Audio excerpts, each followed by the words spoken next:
Hello মামিস and daddy's, welcome back to my channel. তো আজ আমি আপনাদের সাথে শেয়ার করব একটি হেলদি স্ন্যাক্সের রেসিপি, যেটা হচ্ছে ব্রোকলি আর পনিরের একটি রেসিপি। ব্রোকলি কিন্তু অনেক বাচ্চাই খেতে পছন্দ করে না, কিন্তু ব্রোকলির মধ্যে এতটাই বেশি উপকার বা নিউট্রিশন ভ্যালু আছে যে প্রত্যেক বাচ্চার কিন্তু প্রত্যেক দিনই ব্রোকলি খাওয়া উচিত। তো চলুন দেখে নেওয়া যাক এই রেসিপিটি আমি কেমন করে বানাচ্ছি। রেসিপিটি বানানোর জন্য আমি নিয়ে নিয়েছি ব্রোকলি, আর সেগুলোকে ভালোভাবে পিস পিস করে নিয়েছি, আর নিয়ে নিয়েছি পনির। ব্রোকলি আর পনিরটাকে একটু সিদ্ধ করে নেব। এবার যদি বলেন পনির আবার সিদ্ধ করতে হয় নাকি, হ্যাঁ, যেহেতু বাচ্চাদেরকে দেবো সেহেতু পনির সবসময় একটু সিদ্ধ করে দেওয়াই কিন্তু ভালো। তো এটাকে ভালোভাবে সিদ্ধ করে নিতে হবে। এই স্ন্যাক্সটি খেতে কিন্তু বাচ্চারা খুব পছন্দ করে। এই স্ন্যাক্সটি আপনারা বেবিদের বিকালে কিন্তু দিতেই পারেন। আর এটাকে ভালোভাবে সিদ্ধ করার পরে সাথে নিয়ে নিয়েছি একটা ছোট সাইজের পেঁয়াজ, সেটাকে টুকরো করে নিয়েছি। আর মশলার মধ্যে নিয়েছি জিরা গুঁড়ো, গোলমরিচ গুঁড়ো, ধনিয়া গুঁড়ো, হলুদ আর লবণ। গোলমরিচ গুঁড়ো কিন্তু অপশনাল, আপনার বাচ্চা যদি ঝাল খেতে পারে তবেই দেবেন, নাহলে না।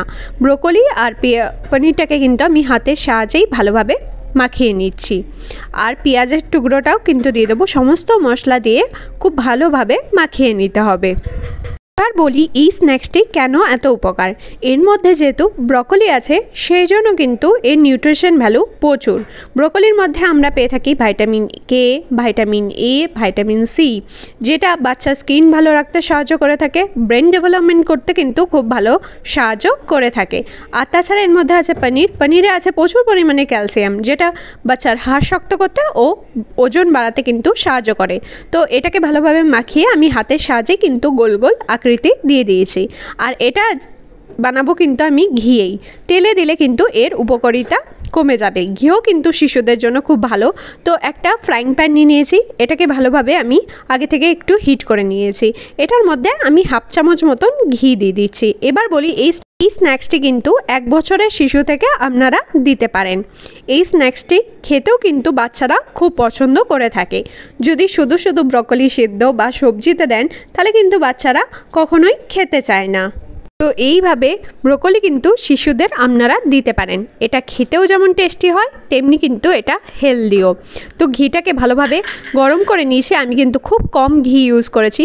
আর একটা কথা বলে রাখি, এই খাবারটি কখনোই কিন্তু তেলে ভাজবেন না, তাহলে কিন্তু এর উপকারিতা চলে যাবে। আর ঘি কিন্তু শিশুদের জন্য খুব ভালো, ব্রেন ডেভেলপমেন্ট করতে কিন্তু খুব সাহায্য করে থাকে। তাছাড়া ঘিয়ে আছে কিছু ভালো ফ্যাট, যেটা শিশুর ওজন বাড়াতে সাহায্য করে থাকে। তো এই টিক্কাগুলি আমি কড়াইয়ের মধ্যে দিয়ে দিচ্ছি। তো এটাকে ভালোভাবে হালকা করে ফ্রাই করে নিতে হবে, মানে হচ্ছে স্যালো ফ্রাই। এটা খেতে কিন্তু অসম্ভব টেস্টি হয়, এটা কিন্তু বড়রাও খেতে পারেন। তো কিছুক্ষণ পরে এটাকে উল্টে দেবেন, এক পিঠ হয়ে গেলে আর এক পিঠ ভালোভাবে ভেজে নেবেন। তো আমার ব্রোকলি পনির টিক্কা কিন্তু খাবার জন্য একদম রেডি। এই খাবারটি রেয়ান খেতে কিন্তু খুব পছন্দ করে। আর জেনারেলি আমি রেয়ানকে এটা বিকালের স্ন্যাক্সেই কিন্তু সার্ভ করে থাকি। তো দেখতেই পাচ্ছেন রেয়ান কতটা এনজয় করে খাচ্ছে। তো আপনারাও আপনাদের বেবিকে দিন, দেখুন বেবিরা ব্রোকলি খেতে কিন্তু আর ডিস্টার্ব করবেন না। তো চলুন আজকের ভিডিওটি আমি এখানে এন্ড করলাম। যদি ভালো লাগে অবশ্যই একটি লাইক দেবেন আর সাবস্ক্রাইব করতে ভুলবেন না।